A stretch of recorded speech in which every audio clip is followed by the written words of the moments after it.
സ്ത്രീകൾ കേന്ദ്ര കഥാപാത്രങ്ങളായിട്ട് വരുന്ന സിനിമകൾ ഇന്ന് ഇന്ത്യൻ സിനിമയിൽ തന്നെ വളരെ കുറഞ്ഞുകൊണ്ടിരിക്കുകയാണ്. അപ്പോൾ ഇതിനെക്കുറിച്ച് എടുത്തു പറയുമ്പോൾ തിരിച്ചു ചോദിക്കുന്ന ഒരു ചോദ്യമുണ്ട്. ഈ പറയുന്നവർ സ്ത്രീകൾ കേന്ദ്ര കഥാപാത്രങ്ങളായി സിനിമകൾ വരുന്നത് കുറയുന്നു എന്ന് കരയുന്നവർ എന്തുകൊണ്ട് അത്തരത്തിലൊരു സിനിമ വന്നു കഴിയുമ്പോൾ അതിനെ കണ്ട് വിജയിപ്പിച്ച് 100 കോടിയിലേക്ക് എത്തിക്കുന്നില്ല എന്നുള്ളത്. കോടിയുടെ കണക്ക് ഇവിടെ മാറ്റർ ആണോ എന്ന് ചോദിച്ചു കഴിഞ്ഞാൽ ഈയിടെയായിട്ട് ഇപ്പോൾ സിനിമ നേടുന്ന കോടികളുടെ കണക്ക് വെച്ചിട്ടാണ് അതിൻ്റെ വിജയം കൂടി കണക്ക് കൂട്ടുന്നത് എന്നാണ്. ഇനിയിപ്പോൾ അങ്ങനെ പറയുന്ന അതിനെക്കുറിച്ച് വിലപിക്കുന്ന എല്ലാവരും കൂടെ ചേർന്ന് സിനിമ കണ്ടാൽ പോലും ആ സിനിമ ഒരു 50 ലക്ഷം ക്ലബ്ബ് പോലും കടക്കാൻ പോകുന്നില്ല. അത്രയും കുറച്ച് ആൾക്കാർ മാത്രമാണ് ഇതിനെക്കുറിച്ച് സംസാരിക്കുന്നത്. ഭൂരിപക്ഷം വരുന്ന പ്രേക്ഷകരും ഒരു സ്റ്റാറിൻ്റെ സിനിമ അല്ലെങ്കിൽ ഒരു സ്റ്റാർ കിഡിൻ്റെ സിനിമ ആഘോഷിക്കപ്പെടേണ്ട മാസ് എലമെൻറ്റുകളുള്ള സിനിമകളാണ് പ്രതീക്ഷിച്ചിരിക്കുന്നത്. ബോളിവുഡിലൊക്കെ പ്രത്യേകിച്ച് ആ ഒരു സംഭവം ശരിക്കും നിലനിൽക്കുന്നുണ്ട്. അവിടെ സാധാരണ സിനിമകൾ വിജയിച്ചാൽ പോലും അതൊരു വിജയ സിനിമയുടെ പട്ടികയിലേക്ക് കണക്ക് കൂട്ടുകയില്ല. ബോളിവുഡിന് അവരുടെ കുറച്ച് താരങ്ങളുണ്ട്, അവരുടെ കുറച്ച് ആൾക്കാരുണ്ട്, സിനിമ പ്രൊഡക്ഷൻസ് ഉണ്ട്. അവരുടെ വിജയമാണ് ആ ബോളിവുഡിൻ്റെ വിജയം എന്നാണ് അവർ കണക്കാക്കുന്നത്. അനിമൽ എന്ന് പറയുന്ന ബോളിവുഡ് മൂവി ഇറങ്ങിയിട്ട് ഭയങ്കരമായിട്ട് ഹിറ്റായി, നമുക്കറിയാം. അത് കോടികൾ നേടി. അതുപോലെ തന്നെ നെറ്റ്ഫ്ലിക്സിലേക്ക് വന്നപ്പോൾ ഏറ്റവും കൂടുതൽ സ്ട്രീം ചെയ്ത് കണ്ട ഇന്ത്യൻ സിനിമ എന്ന റെക്കോർഡും അനിമൽ നേടി. പക്ഷേ അത് കഴിഞ്ഞിട്ട് മറ്റൊരു സിനിമ ആ റെക്കോർഡ് തകർത്തു, ലാപത്ത ലേഡീസ്. ഇന്നിപ്പോൾ നെറ്റ്ഫ്ലിക്സിൽ ഏറ്റവും കൂടുതൽ സ്ട്രീം ചെയ്ത് കണ്ടിട്ടുള്ള ഇന്ത്യൻ സിനിമയാണ് ലാപത്ത ലേഡീസ് എന്നാണ് എൻ്റെ ഒരു അണ്ടർസ്റ്റാൻഡിങ്. പക്ഷേ ആ സിനിമ തിയേറ്ററിൽ കോടികൾ വാരിക്കൂട്ടിയൊരു സിനിമയെ ആയിരുന്നില്ല. അതിനുള്ളൊരു പ്രധാന കാരണം നമുക്ക് ഇപ്പം തന്നെ ഏകദേശം മനസ്സിലായിട്ടുണ്ടാവും. അതിലൊരു സ്റ്റാറോ സ്റ്റാർ കിഡോ അഭിനയിച്ചിട്ടില്ല. അതിൽ മാസ് ആക്ഷൻ ഹീറോസ് ഇല്ല. മാത്രമല്ല കേന്ദ്ര കഥാപാത്രങ്ങളെ അവതരിപ്പിച്ചിരിക്കുന്നത് സ്ത്രീകളാണ്. അങ്ങനെ ഒരുപാട് എലമെൻറ്റ്സ് നമുക്ക് കാണാൻ പറ്റും.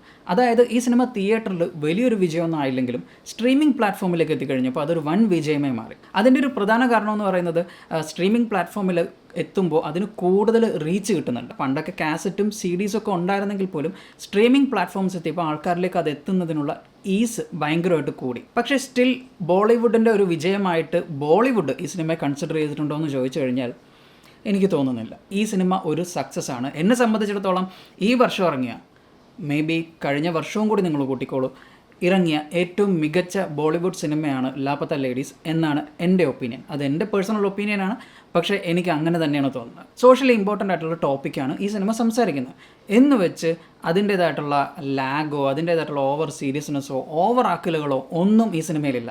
മറിച്ച് ഭയങ്കര എൻ്റർടൈനിങ് ആയിട്ട് ഭയങ്കര ഒരു ഫൺ എലമെൻറ്റോടെയാണ് ഈ സിനിമ മുന്നോട്ട് പോകുന്നത്. നല്ല കുറേ തമാശകളുണ്ട്, വളരെ ക്യൂട്ടായിട്ടുള്ള കുറേ തമാശകൾ, കുറേ മൊമെൻറ്റ്സ്, അതൊക്കെ ഈ സിനിമയിൽ നമുക്ക് കാണാൻ പറ്റും. പിന്നെ നമ്മുടെ ഇന്ത്യയിലുള്ള കുറേ വിവാഹവും അതുപോലുള്ള കസ്റ്റംസ് അതുമായിട്ട് ബന്ധപ്പെട്ട് നടക്കുന്ന ചില മാറേണ്ട കാര്യങ്ങളുണ്ട്. അപ്പോൾ അതും മാറാത്തത് കൊണ്ട് സംഭവിക്കാൻ സാധ്യതയുള്ള കുറേ കാര്യങ്ങളാണ് ഈ സിനിമയിൽ നമുക്ക് കാണാൻ പറ്റുന്നത്. നല്ല തമാശയോടെയാണ് അതെല്ലാം അവതരിപ്പിച്ചിരിക്കുന്നത്. ബേസിക്കലി ഇതിൻ്റെ ആ ഒരു പ്ലോട്ട്, പിന്നെ അതിൻ്റെ ആ ഒരു തിരക്കഥ, അത് എങ്ങനെയാണ് അവതരിപ്പിച്ചിരിക്കുന്നതെന്ന് അത് വളരെ മനോഹരമാണ്. പ്ലോട്ട് ഭയങ്കര സിമ്പിളാണ്. നമ്മുടെ നാട്ടിലുള്ള കസ്റ്റവുമായിട്ട് ബന്ധപ്പെട്ട് നടക്കുന്ന, അതിനിടയിൽ പെട്ടുപോകുന്ന 2 പെൺകുട്ടികളുടെ ഒരു അവസ്ഥയാണ് നമ്മൾ ഈ സിനിമയിൽ കാണുന്നത്. 2 തരക്കാരായിട്ടുള്ള പെൺകുട്ടികളെ നമുക്ക് കാണാൻ പറ്റും. അതിലൊന്ന് ഒരു പെൺകുട്ടിയുടെ മുന്നോട്ട് പോകാനുള്ള, ജീവിതത്തിൽ മുന്നോട്ടേക്ക് പോകാനുള്ള, പഠിക്കാനുള്ള, അല്ലെങ്കിൽ ജീവിതത്തിൽ നേട്ടങ്ങൾ കൊയ്യാനുള്ള ഒരു ആഗ്രഹമാണ്. മറ്റൊരു പെൺകുട്ടിയുടേത് നേരെ മറിച്ച് ഒരു കുടുംബിനിയാകാനുള്ള ഒരു ആഗ്രഹമാണ്. എല്ലാ പെൺകുട്ടികൾക്കും വിദ്യാഭ്യാസം വേണം, അറിവ് വേണം. പക്ഷേ അതിലൊരു പെൺകുട്ടിക്ക് കുടുംബിനിയാവണമെന്നാണ് ആഗ്രഹമെങ്കിൽ അതിനെ നമ്മൾ ചോദ്യം ചെയ്യേണ്ട കാര്യമില്ല. കാരണം ഓരോരുത്തർക്കും ഓരോ ഇഷ്ടമാണ്. പിന്നെ ഞാൻ പറഞ്ഞല്ലോ, ഈ സിനിമ കാണുമ്പോൾ ഇതിലൊരു സ്റ്റാർ, ഒരു സൂപ്പർ സ്റ്റാറോ അല്ലെങ്കിൽ എടുത്തു പറയത്തക്ക കഥാപാത്രങ്ങൾ, എനിക്കറിയാവുന്ന ആക്ടേഴ്സിനെ ഒന്നും ഞാൻ ഈ സിനിമയിൽ കണ്ടില്ല. പക്ഷേ ഉണ്ടായിരുന്നവരുടെയൊക്കെ പെർഫോമൻസ് അത് വേറെ ലെവലാണ്. കാരണം അത് തമാശ രംഗങ്ങളാണെങ്കിലും സീരിയസ് ആയിട്ടുള്ള സീൻസ് ആണെങ്കിലും പിന്നെ ഓരോ കഥാപാത്രത്തിനെയും അവർ എഴുതി വച്ചിരിക്കുന്നതും അതിനെ ഡെവലപ്പ് ചെയ്തിരിക്കുന്നതും, ഈവൻ കട്ടിലിൽ കിടക്കുന്ന ഒരു വൃദ്ധനായ അപ്പുപ്പൻ മുതൽ തുടങ്ങുന്നു ആ ഒരു ഭംഗി.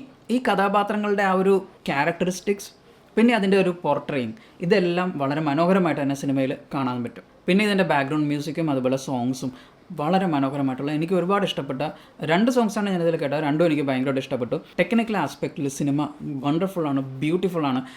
പിന്നെ ആ ഒരു നാട്ടും പ്രദേശത്തൊക്കെ നടക്കുന്ന ഒരു കഥയാണല്ലോ. അപ്പോൾ അതുകൊണ്ട് തന്നെ ആ നാട്ടുമ്പുറങ്ങളുടെ ഭംഗിയും അതുപോലെ തന്നെ അവിടെയുള്ള ജനങ്ങളുടെ ജീവിതശൈലിയും എല്ലാം വളരെ മനോഹരമായിട്ട് ഇവർ ആ സിനിമയിൽ കാണിച്ചിട്ടുണ്ട്. പിന്നെ സ്ത്രീ കഥാപാത്രങ്ങളെന്ന് പറയുമ്പോൾ സ്ത്രീകളെ അങ്ങ് പാനോളം പൊക്കി നിർത്തി ആണുങ്ങളെ ചവിട്ടി താഴ്ത്തുന്ന പരിപാടികളൊന്നും ഈ സിനിമയിലില്ല. ബിക്കോസ് ഈ സിനിമയിൽ നമുക്ക് കാണാൻ പറ്റുന്നത് കുറേ നല്ല മനുഷ്യരെയാണ്.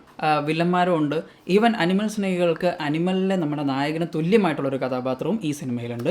അതുകൂടാതെ കുറച്ച് നല്ല മനുഷ്യരുണ്ട്. പിന്നെ ഒരു മാസ് സീനൊക്കെ ഉണ്ട് സിനിമയിൽ ക്ലൈമാക്സിനോട് അടുക്കുമ്പോൾ. അങ്ങനെ ഒരുപാട് എലമെൻറ്റ്സ്, നമ്മളെ സർപ്രൈസ് ചെയ്യിപ്പിക്കുന്ന, നമ്മളെ എൻ്റർടൈൻ ചെയ്യുന്ന ഒരുപാട് എലമെൻറ്റ്സ് ഈ സിനിമയിലുണ്ട്. പക്ഷേ സ്വാഭാവികമായിട്ടും ഈ നല്ല മനുഷ്യരുടെ ഇടയിലാണെങ്കിൽ പോലും സ്ത്രീകൾ ഫേസ് ചെയ്യുന്ന കുറേ ലിമിറ്റേഷൻസ് ഉണ്ട്, അവർക്ക് കൽപ്പിക്കപ്പെടുന്ന ലിമിറ്റേഷൻസ് ഉണ്ട്. പക്ഷേ അതിനെയൊക്കെ മറികടക്കുന്നുണ്ട് ഇതിലെ കഥാപാത്രങ്ങൾ. അതിപ്പോൾ നായിക മാത്രമല്ല ഞാൻ പറയുന്നത്, മറ്റു സ്ത്രീകളും. അതിൻ്റെ ഒരു മനോഹാരിതയുണ്ട് ഇതിൽ. സ്ത്രീകളെ മുന്നോട്ട് കൊണ്ടുവരിക എന്ന് പറഞ്ഞിട്ട് ചെയ്യുന്ന പല സിനിമകളിലും അത് ഓവറാക്കാറുണ്ട്, പക്ഷേ ഈ സിനിമയിൽ അത് മനോഹരമായിട്ട് ചെയ്തിട്ടുണ്ട്. അതെനിക്ക് ഇഷ്ടപ്പെട്ടു. കാരണം അവരുടെ ആ ഒരു സ്ക്രീൻ സ്പേസിൽ അവർ തമ്മിലുള്ള ഒരു കെമിസ്ട്രിയൊക്കെ കാണുമ്പോൾ, അവരുടെ ഒരു പെർഫോമൻസ് ഒക്കെ കാണുമ്പോൾ നമുക്ക് ആ കഥാപാത്രങ്ങളോട് കൂടുതൽ ഇഷ്ടം തോന്നുകയാണ് ചെയ്യുന്നത്. സിനിമ ഒരു ഫൺ എലമെൻറ്റോടെയാണ് മുന്നോട്ട് പോകുന്നത്. സിനിമയ്ക്ക് ഒരുപാട് തമാശ രംഗങ്ങളും കാര്യങ്ങളൊക്കെ ഉണ്ട്. സിനിമയുടെ അവസാനത്തേക്ക് എത്തുമ്പോഴത്തേക്കും നമുക്ക് ഇമോഷണലി സങ്കടമൊക്കെ വരും, പക്ഷേ അതിനേക്കാളുപരി സന്തോഷം വരും. സന്തോഷം കൊണ്ട് നമ്മുടെ മനസ്സ് വിങ്ങി വിങ്ങി നിൽക്കുന്നൊരു ഫീലിംഗ് ഉണ്ട്. ആ ഒരു ഫീൽ ഈ സിനിമ കണ്ടു കഴിയുമ്പോൾ എനിക്ക് കിട്ടി, നിങ്ങൾക്കും കിട്ടുമെന്ന് ഞാൻ വിചാരിക്കുന്നു. എനിക്ക് പറയാനുള്ളത്, നിങ്ങൾ ഈ സിനിമ കണ്ടിട്ടില്ലെങ്കിൽ തീർച്ചയായിട്ടും നിങ്ങൾ ഈ സിനിമ കാണണം. നെറ്റ്ഫ്ലിക്സിൽ സിനിമ അവൈലബിൾ ആണ്. ഓഫ് കോഴ്സ് ഇത് ആമിർ ഖാനൊക്കെ പ്രൊഡ്യൂസ് ചെയ്ത, ആമിർ ഖാനും അദ്ദേഹത്തിൻ്റെ വൈഫ് കിരണും ഒക്കെ പ്രൊഡ്യൂസ് ചെയ്തൊരു സിനിമയാണ്. ആമിർ ഖാൻ്റെ വൈഫ് കിരൺ റാവു ആണ് ഈ സിനിമ ഡയറക്റ്റ് ചെയ്തിരിക്കുന്നത്.